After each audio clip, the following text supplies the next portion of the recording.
যাদের পিত্তথলিতে পাথর হয়, এই পাথর আপনি গলিয়ে বের করতে পারবেন এই পাথরকুচি গাছ দিয়ে। দেখেন আমার হাতে যে চারাটা দেখতে পারতেছেন, এটা আমার ঘরের সামনে লাগানো আপনার একটা টবের মধ্যে।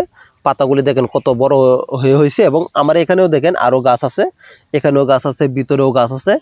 এই গাছের পাতা যদি মাটিতে পড়ে যায় তাহলে এই পাতা থেকে আবার চারা জন্মায়। এটা এমন একটা গাছ যে পাতা থেকে চারা জন্মায়। তো এই গাছ দিয়ে আপনি কি করতে পারবেন, আপনার পিত্তথলির যে পাথর হয় এই পাথরটাকে গলিয়ে বের করতে পারবেন।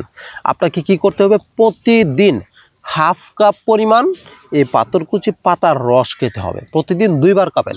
হাফ কাপ পরিমাণ পাথরকুচি পাতার রস খেলে আপনার কি হবে, পিত্তথলিতে যে পাথরগুলি আছে সেগুলি আস্তে আস্তে গলে বের হয়ে যাবে ইনশাআল্লাহ। কেননা এই গাছটা এত ক্ষমতা সম্পূর্ণ যে এটা আপনার অনেকগুলি রোগ সারাতে সক্ষম, এবং এটা সম্পর্কে আপনার অনেক গ্রামগঞ্জের যে আপনার আগের যে মুরব্বী লোকেরা আছে এরা সকলে জানে যে এটার কার্যকরী কীরকম। তো অবশ্যই ফ্রেন্ডস, যারা পিত্তথলি পাথর সারাতে চান তারা আপনার এই পাথরকুচি পাতাটা এভাবে খাবেন, তাহলে আপনাদের এই সমস্যাটা সম্পূর্ণ ক্লিয়ার হয়ে যাবে ইনশাআল্লাহ। অবশ্যই ফ্রেন্ডস, আপনাদের অত্র এলাকাতে এই গাছটাকে কী নামে ডাকা হয় একটু কমেন্টে লিখে দেবেন, আর ভিডিওটা অবশ্যই একটু শেয়ার করে দেবেন, অন্যদেরকেও জানার সুযোগ করে দেবেন।